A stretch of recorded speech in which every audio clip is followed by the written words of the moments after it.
ድምጽ ራዲዮ ኤረና ዕለታዊ ዜና 48 ኤርትራውያን ካብ ኢትዮጵያ ናብ ኬንያ ከሰጋግር ፈቲኑ ዝተባህለ አባል ፖሊስ ኣብ ትሕቲ ቁጽጽር ከም ዝኣተወ ተገሊጹ። ሓላፊ ጸጥታ ደቡብ ኢትዮጵያ ታጂ ነጋሽ ንማዕከናት ዜና ሃገሩ ዝሃቦ መግለጺ እቲ ኣይተነው መኮንን ዝተባህለ ምክትል ኢንስፔክተር ኣብቲ ዞባ ሓላፊ ቴክኒካዊ ምቁጽጻር ዶብ ኮይኑ ከገልግል እኳ እንተጸንሐ ንሱ ንገዛ ርእሱ ኣብ ምስግጋር ደቂ ሰብ ተዋፊሩ ምጽንሑ ሓቢሩ።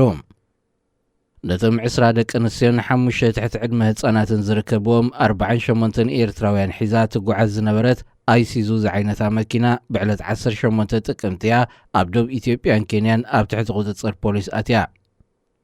እቲ ብምስጋር ደቂ ሰብ ተኸሲሱ ዘሎ ኢንስፔክተር ኣብቲ ፍጻሜ ምስ ተሓጋጋዚኡ ብፖሊስ ከም ዝተታሕዘ ሓላፊ ጸጥታ እቲ ዞባ ኣመልኪቱ። እቲ ዞባ ንኢትዮጵያ ምስ ኬንያን ደቡብ ሱዳንን ዘራኽብ ዶብ ስለ ዘለዎ ኣሰጋገርቲ ደቂ ሰብ ንዋሕዲ ኣባላት ምቁጽጻር ዶባት ከም ዕድል ተጠቒሞም ብዙሕ ግዜ ከም ዝመላለስሉ ይግለጽ።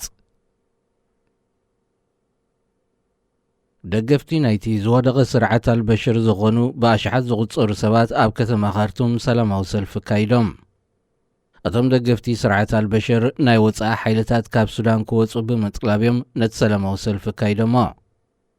ብፍላይቲ ኣብ መንጎ ወተሃደራዊ ሓይልን ሲቪካውያን ማሕበራትን ዕርቂ ከስፍን ዘተ ሰላም ዘካይድ ዘሎ ውድብ ሕቡራት ሃገራት ካብ ሱዳን ብቕጽበት ክወፅእ እቶም ሰልፈኛታት ጠሊቦም።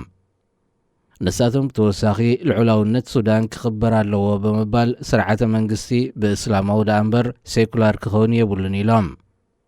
ከም ዝፍለጥ ብሕቡራት መንግስታት ኣሜሪካ፣ ብሪጣንያ፣ ስዑድ ዓረብን ኢማራትን ዝቖመ ካልእ ጉጅለ ኣብ መንጎ ብሓይሊ ብረት ስልጣን ሒዙ ዘሎ ወተሃደራዊ ጉጅለን በርጌሳውያን ማሕበራትን ዕርቂ ንምፍጣር ጻዕርታት ይካየድ ኣሎ። ብኻልእ ወገን ፖለቲካውያን ሓይልታትን ሲቪካውያን ማሕበራትን ሱዳን ዘተ ሰላም ንምሽንጋል ዝነጥፋ ዘለዋ ሃገራት ኣብ ክንዲ ብሓደ ወገን ዝቐረበ እማመ ምስማዕ ሓበራዊ መሰማምዒ ነጥብታት ከናድያ ተማሕጺኖም። ኣብ ከተማ ሞቃዲሾ ኣብ ጥቓ ሚኒስትሪ ትምህርቲ ብዝተኻየደ ማንታ መጥቃዕቲ ቦምብ 2 ህጻናት ዝርከብዎም ብውሕዱ 9 ሰባት ከም ዝተቐትሉ ተገሊጹ። ነቲ መጥቃዕቲ ዘካየዱ ዕጡቓት ድሕርቲ ኣብ 2 መካይን ዝተጻወደ ቦምባታት ምፍንጃሩ ተኽሲ ከም ዝኸፈቱ ኣባል ጸጥታ ኣሕመድ ዓሊ ንማዕከናት ዜና ሃገሩ ኣብ ዝሃቦ ቓል ገሊጹ። ነቲ መጥቃዕቲ ዝፈጸሙ ኣባላት ኣሸባብ ምዃኖም ዝተገልጹ ሰባት ናብቲ ህንፃ ሚኒስትሪ ትምህርቲ ቅድሚ ምእታዎም ብኣባላት ጸጥታ ተደፊኦም ከይተታሕዙ ከምልጡ እኳ እንተኽኣሉ ኣዴታትን ህፃናትን ክቐትሉ ከም ዝኽኣሉ ግና እቲ ኣባል ጸጥታ ገሊጹ። ኣቐድም ኣቢሉ ብዕለት 14 ጥቅምቲ ኣብ ተመሳሳሊ ቦታ ብዝተኻየደ መጥቃዕቲ ቦምባ ብውሕዱ 512 ሰባት ክቕተሉ እንከለዉ ካልኦት 290 ከዓ ከም ዝቖሰሉ ኣብ እዋኑ ተገሊጹ እዩ። ክቡራት ሰማዕትና ዜና ብዝተፈጺሙ ኣሎ። ሬድዮ ኤረና ሬድዮ ኤረና ካብ ከተማ ፓሪስ ዝመሓላለፍ ብኤርትራውያን ጋዜጠኛታት ዝዳሎ ነፃ ሬድዮ እዩ።